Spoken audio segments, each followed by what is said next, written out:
Today we're going to open a lock with 2 spanners. Now, of all the pointless videos I've done, well, here's another one. Obviously in the real world you would simply use a bolt cutter or hit it with a hammer or use some sort of crowbar.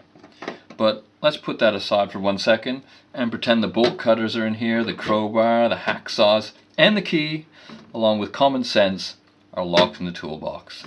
Anyway, get 2 spanners, put it all the way in, and turn.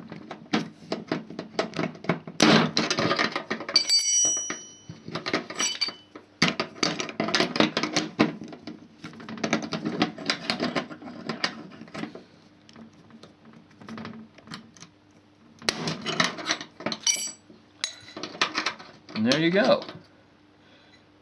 Just smash the side out of it.